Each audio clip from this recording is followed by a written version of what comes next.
राम राम नमस्कार। आज हमनी के बहुत सुंदर एगो जनेऊ के गीत सुनाओ तनी जा। सुनी सबे, पसंद आई तो लाइक शेयर जरूर करब सबे।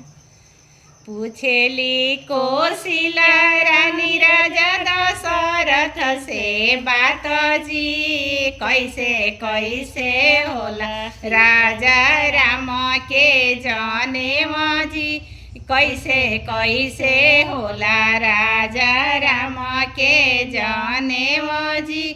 हाथावा पारस डंटा डाले मिर्गा छल जी, सोने के खरौआ राजा राम के जनेम जी, सोने के खरौआ राजा राम के जनेम जी।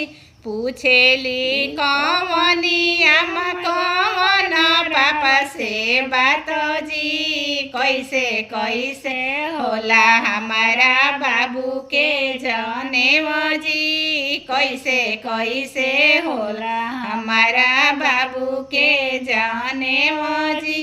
हाथावा पारस डंटा डाले मिर्गा छल जी, सोने के खरौआ हमारा बाबू के जनेम जी, सोने के खरौआ हमारा बाबू के जनेम जी।